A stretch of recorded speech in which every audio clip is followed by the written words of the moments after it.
One of my responsibilities in the chaplain's office is to coordinate grad chapel every Wednesday morning. That means that I get the incredible privilege of getting to know many of the men and women who are studying in the grad school.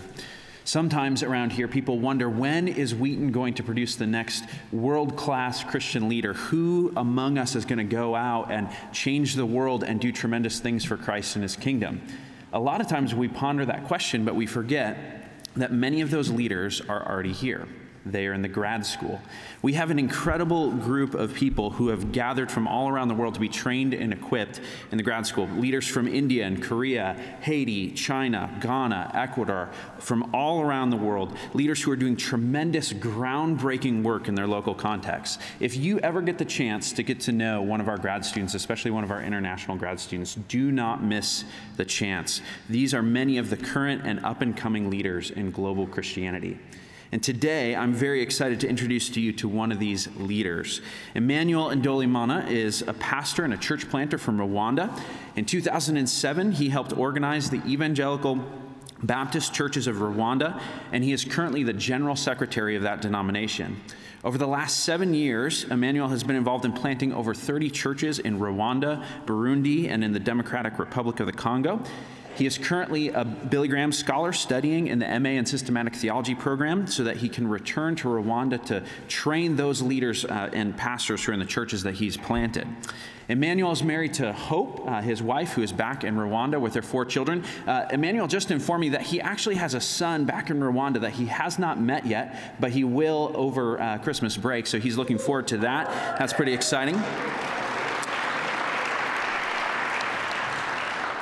I've had the chance to hear Emmanuel's story several times, and I've been blessed every time. And so I'm very, very excited to have you guys get to have his story shared today. Let's welcome Emmanuel.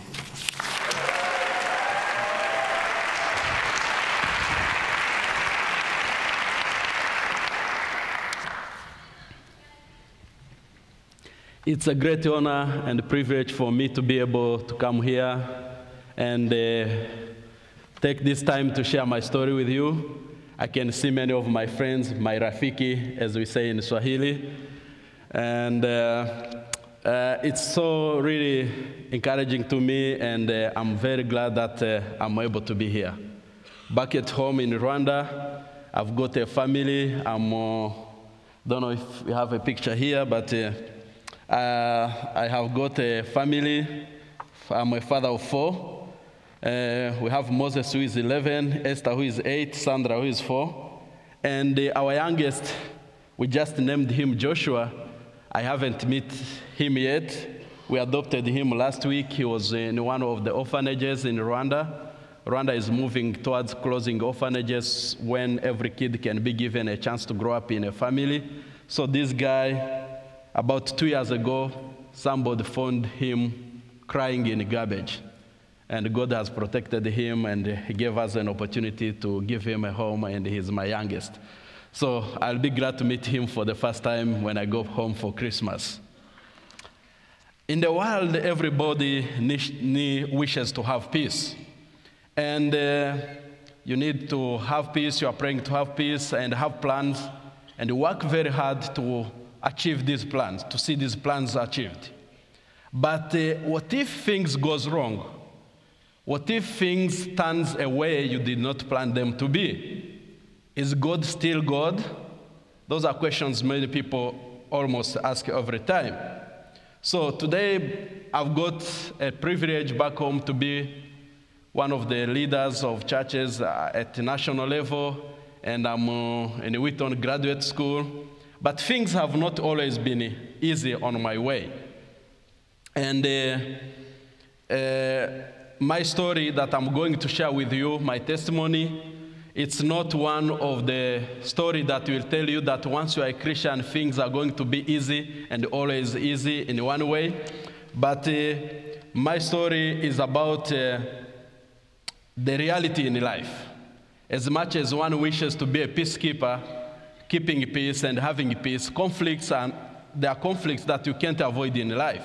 There are things that will come alongside your way that you never planned.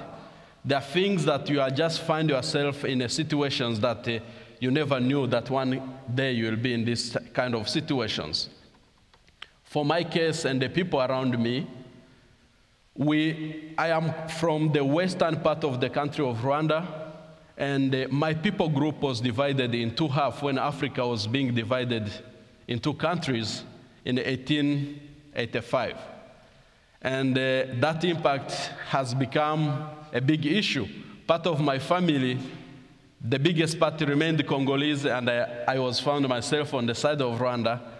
And growing up, I was in two places. We lived near the border. So it took me a while to figure out which nationality should I bear. And those issues continue to be around there. Sometimes you are in school in Rwanda, they call you, oh, you are Zaire, you are from Zaire. And sometimes you are in school in Congo, they are calling you, oh, you are from Rwanda. So sometimes you fail to understand where you are supposed to belong. And with time, with history, one day you wake up, people tell you you don't belong here, you have to go away. And where do you go? Those have been some of the roots of the conflicts in the Congo and Rwanda in the region that have existed, and they are there long before we are even born, but you are born caught up into this situation. Many of people knows my country of Rwanda because of the conflicts that happened in 1994, the genocide, and where over 1 million people were killed in 100 days. Innocent Tutsis were killed, and some moderate Hutus. And a few years later, what happened, I found myself living as a street kid on the streets of the city of Goma in Congo. And I was in this city, no food, no money, no shoes, and life has to go on. What do you do? I had just had a 3-day walk to reach into this city looking for safety after the killings that took place into my village, where in one evening, it was on December 23rd, 1996, 2 days before Christmas, my village was surrounded and they began to kill people, women, children, and other people. In that evening, I lost over 32 of my family members, including aunts, uncles, my cousins, and God saved my life when I found myself lying among the bodies of my relatives. But God take care of me. So, being in this city, I was faced with the reality of life. What shall I do? I was a 15-year-old boy. So, I tried to get help, but it was very hard. The one place I knew to get help was into the church. Walking into the church, it was difficult to get somebody to help you. You are bare feet, 15-year-old, shabby dressing. Everybody, you are suspect of stealing. Nobody needed you around you. So I saw some people failing their duty of what to do and ignorance. So the following days, you had to live by survival. And by survival, I mean you try to live on any means. You steal, you cheat, you mislead. Thanks for God's grace who forgives. So on this situation, I began to sleep in an abandoned building in the city of Goma without windows and doors on cupboards. And it was hard to make a living. I began to go to Lake Kivu, where I was thinking of helping people from the ship, going to the buses where I can help them to lift their baggage and they give you a coin for a bread. But this was the time, 1997, Congo was chaos. Many people on the street, many hopeless people. It was even hard to make a living. So finally, I had an idea since it was hard. Like I knew a little bit of swimming, and I can say maybe I can use my little bit of swimming to earn a living. I was not the best in swimming. I know here in Wheaton we have the best in swimming. Sometimes when I go there, I'm very surprised. But I knew a little bit of theory and a little bit of swimming, and I said, okay, I can be the coach. Maybe the coach will order people what to do, not just to practice. So I think that idea tried to work for me. I used to teach. It was a summer holiday. Kids were not in school. They come to learn to swim. I teach them, and we share their lunch. That was the payment. In this process, I met a boy called Ismail, who was a Muslim. And when we met, I told him that I began teaching him swimming. By the end of the day, he ended up being better on swimming than even myself, but we are already friends. So Ismail, we used to go with him, we share with the lunch, and finally, in this abandoned building, mosquitoes were feasting on me. We have mosquitoes and malaria at night. So one of the days, I ended up feeling sick with malaria. Being in this building without doors and window, for 3 days without food, without medication, I knew I was going to die completely. Very weak, not able to raise even a walk. So when this boy didn't see me for 3 days, he came to look for me, and finally got to me. He could call, I was too weak to respond. And he went back crying, told the mother that I was dying. So the mother came, they took me to the hospital. I was in the hospital for 6 days, having drips, IV, with quinine treatment. I was completely dehydrated. I was like a skeleton, walking skeleton. Not comparing me today after eating 1 year in Anderson. I've made By that time, I completely looked like a skeleton. But God was good, kept me from there, and this Muslim family was kind to me, but they tried to force me to be a Muslim, which was difficult. And I began to search my faith. Later, met a pastor who led me to Christ through this, and after leading me to Christ, my joy was restored. I read the Bible. I was able to read John, go back to Matthew. When I reached Matthew chapter 6, verse 14 and 15, it stuck in my mind. It says, "For if you forgive others their trespasses, your heavenly Father will also forgive you. But if you do not forgive others their trespasses, neither will your Father forgive your trespasses." This verse was real to me, was the one that will shape my future ministry and calling. My joy was restored, I was able to forgive, but my bitterness was much towards the church that were not supposed, who didn't do anything else than anybody else. So, Muslim, forcing me to be a Muslim, I discovered my faith. Even around this ignorance, God was so good and able to guide me, to protect me, and find my faith. At this time, I was ready to move on, and nothing was ready to stop, will not stop me. So, and I found this a reality. If you are going to, as we live in this broken world, with conflicts everywhere, forgiveness is one of the key things that can make the world a better place. I've met people, and forgiveness is one of the message that has to be applied not only in these difficult incidents, but in everyday life, in relationships with the people, family members.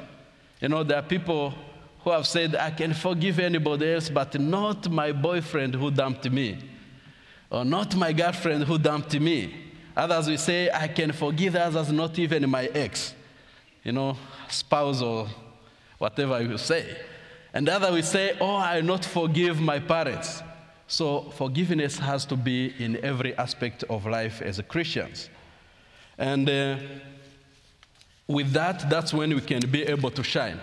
So on the street, finally, I got kicked out of the Muslim home because I refused to become a Muslim. But I found a pastor who had helped me to lead me to Christ.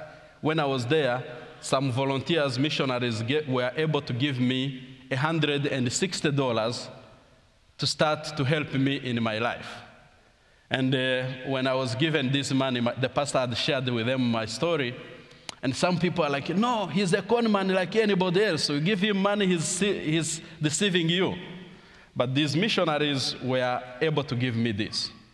I remember holding the money and praying. I told God, God, this is the last money of my life. Use this money. Give me wisdom. At that time, I was 17 years old. So I got the money, began a business. I had to rent a house. I needed food. I needed clothes. I needed to rent a place to live. So I rented a small storage room, wooden room, for $10 a month, and bought a blanket, and then began a business on a small table around the corner of the street. I would go in big grocery stores, buy like 25 pounds of rice, 25 pounds of sugar, candies, biscuits, and begin to sell on the street. One of the poorest place called Nyabushongo in Goma. And the poor place, people don't buy much groceries at once. They buy a little bit of, I package in a half kilo and a kilo. People will buy. And I had to be there and began my commercials for my business. Standing on the street screaming, "The best sugar in town, the best rice you have ever seen." People will be attracted and come and buy. When the rice is over, I will go and buy more, continue. And after about 6 months, God has blessed the business. I had over $500.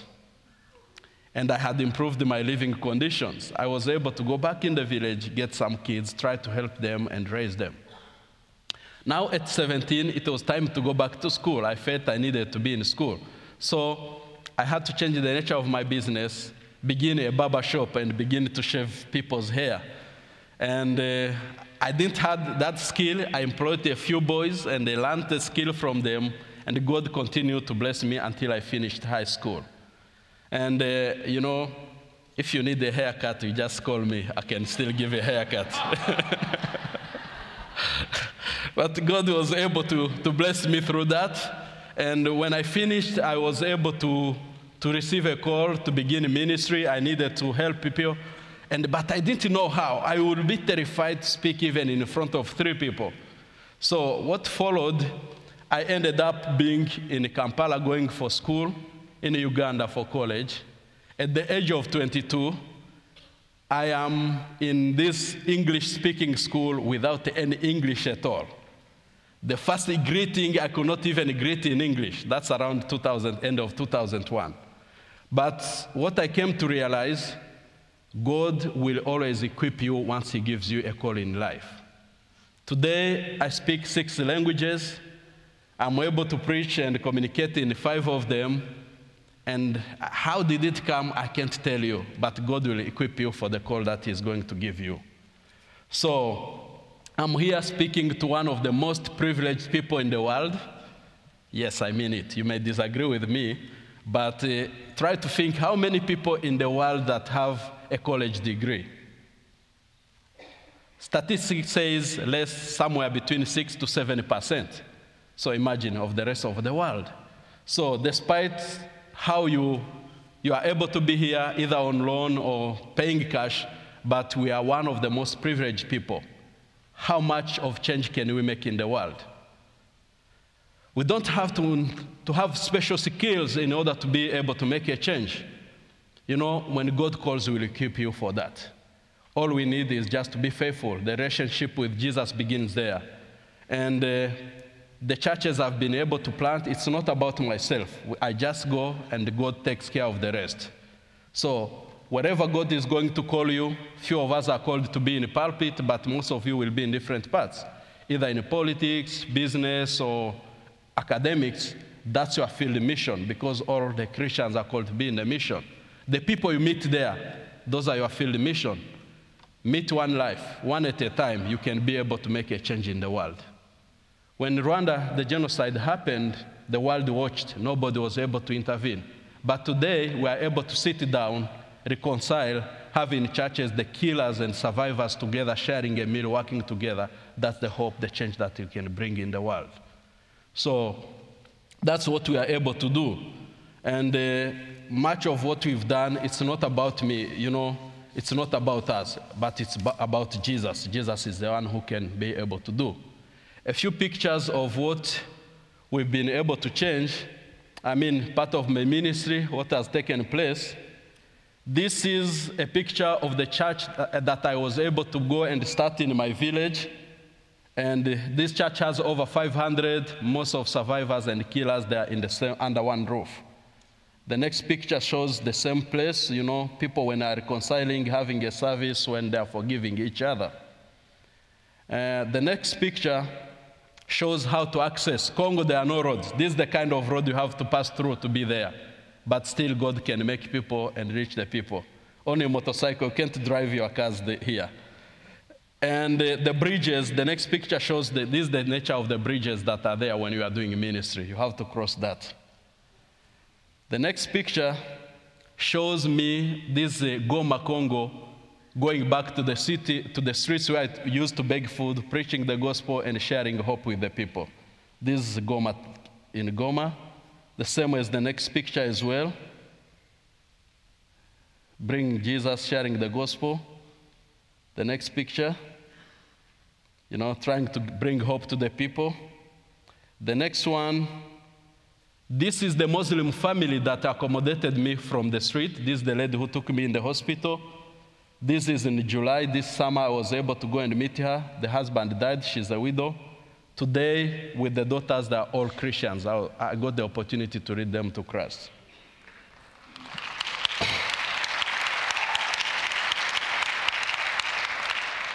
The next picture, this is the boy Ismail with the wife. And my wife and I, this is July 20th this year. He was at my church, and now he's a believer in Jesus Christ. So in any way, whether we face all this, nothing can be able to separate us with the love of Jesus. As Paul will say it in Romans chapter 8, and verse 38 and 39, he says, "For I'm sure that neither death nor life, nor angels nor rulers, no things present, no things to come, no powers, no height or depth, nor anything else in all creation will be able to separate us from the love of God in Christ Jesus our Lord."